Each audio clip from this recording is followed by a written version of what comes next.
I'm back. Road Rants for Black and White Sports. Let's talk about FC Dallas's Reggie Cannon. Yesterday, my partner in crime, co-owner of the channel, the proud John Matrix, did a video talking about the fact that MLS fans, FC Dallas fans in Frisco, Texas.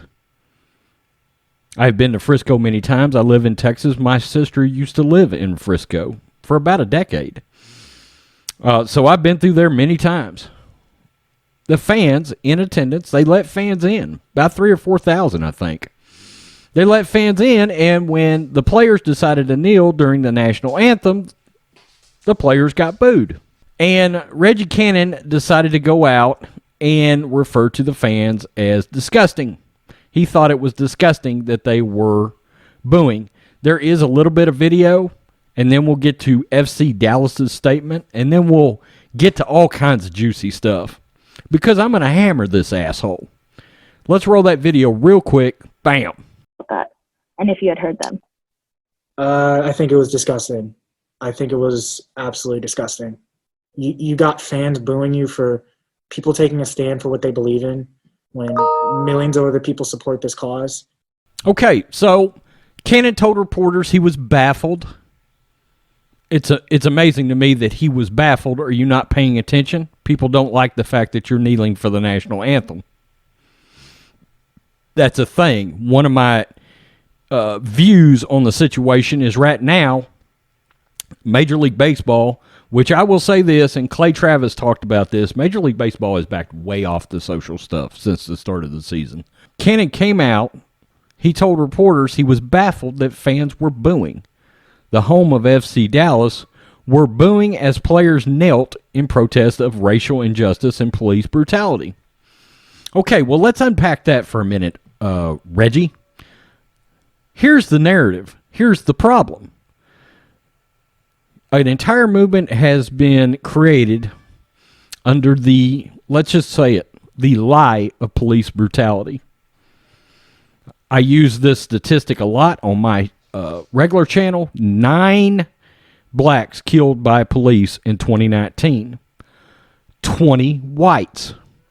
More than double. And, on a side note, almost every instance across the board, there was resistance involved by the perpetrator.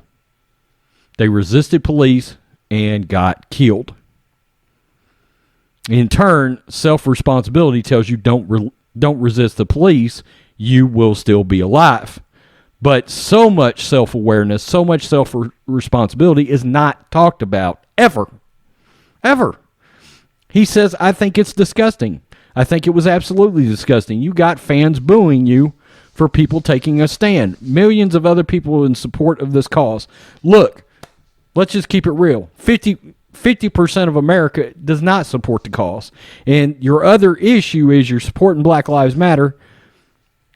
We have found out that is not about police brutality. That is about socialism. It's a Marxist organization started by a group of Marxist black lesbians. Period. There's literal demands out there where they're wanting white people to literally just give them things. Just give us stuff. Give us your land. And this is our demands.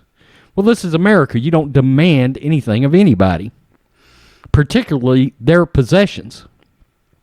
Also, excuse me, Reggie Cannon, when I see video like this, bam.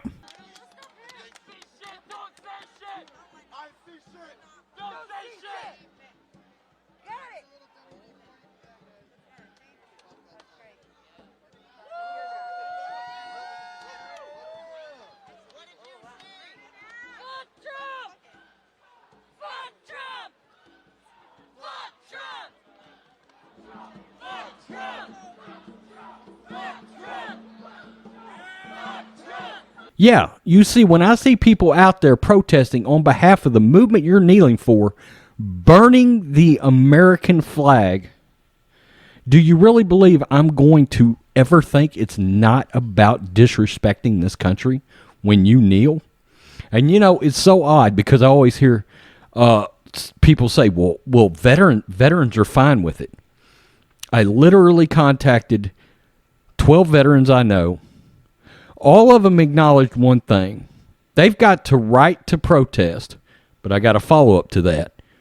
Well, I'll just say it. They got a right to protest provided their employer allows it, which I find odd. If I was an employer, there's no way in hell I would condone that activity because you're on company time. You protest on your own time, not on my time as a business owner. Don't you dare. I've got a business. If you did that, I would fire your ass immediately. Period. You're not going to represent my company in that manner. But 1 out of the 12 veterans I talked to agreed with this kneeling in front of the flag. They all felt it was disrespectful. Several had seen combat, actual wartime veterans, and I heard this multiple times. I did not watch my friends die so assholes could kneel and disrespect them.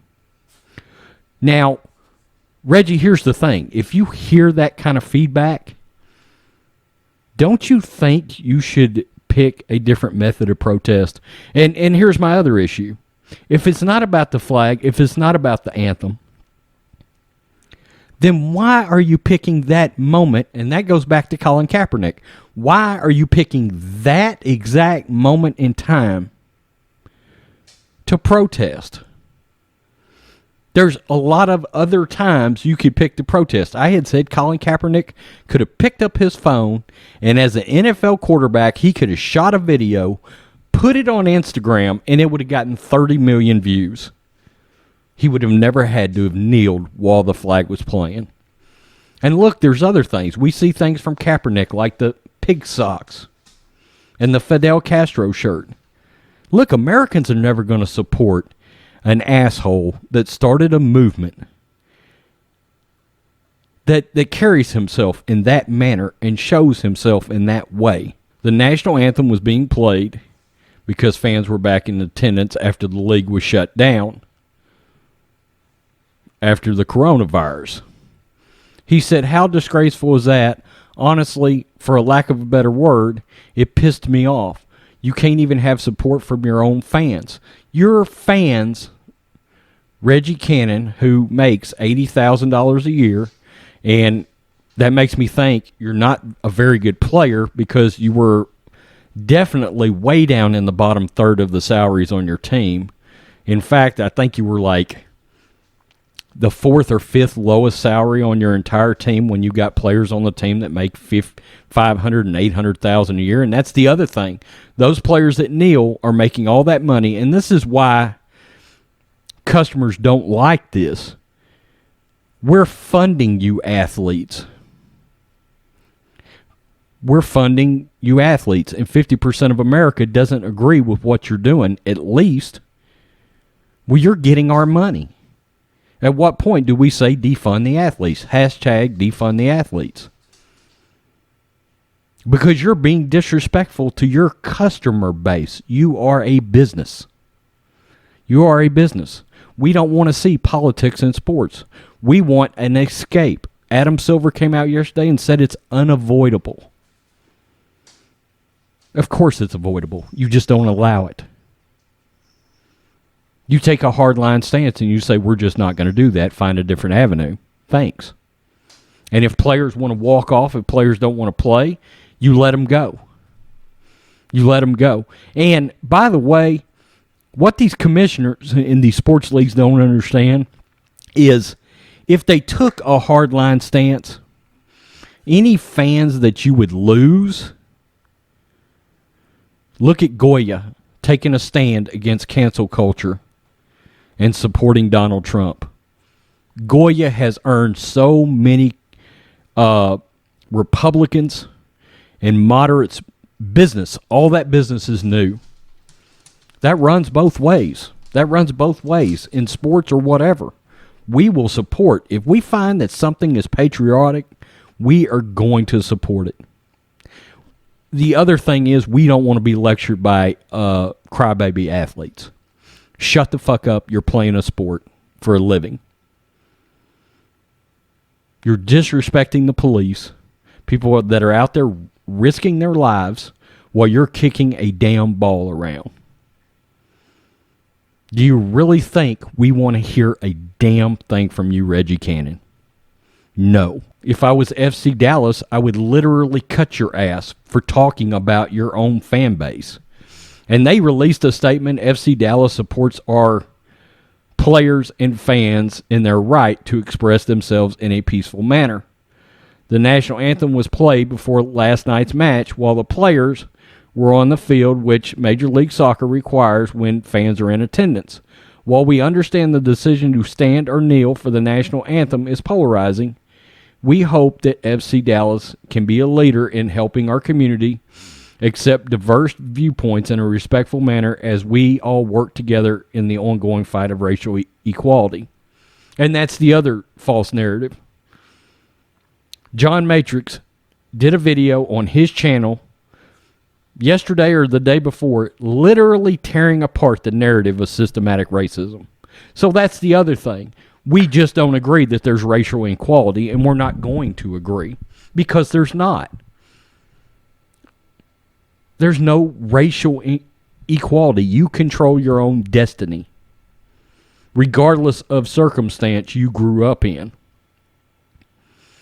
John did a great job of breaking down multiple people that he knows that all came essentially out of the hood to become very, very successful. And these are all people just he knows and himself. John's got 2 degrees. John's black, by the way. He's a walking embodiment of pissing on that narrative. Under no circumstances are you going to find a section of America ever agree with disrespecting the flag, disrespecting the national anthem, disrespecting our police, and disrespecting our military. It's never going to happen. And I promise you, there is a section of America that will die to defend that. A lot of people have made the mistake right now of the silent majority being silent. Never take silence for weakness. There's a lot of people trying to wait to see if our government will straighten some things out. This is an issue that's much deeper than sports. But you should not be calling your fan base, the people that are paying your salary, and yes, we are funding that shit show called FC Dallas. We are funding that shit show. We can defund it if you'd like. Tell me what you think, black and white sports fans. I know that's a longer video, but look, I had some things to unpack on it. I had some things to say about it. Peace. I'm out. Till next time.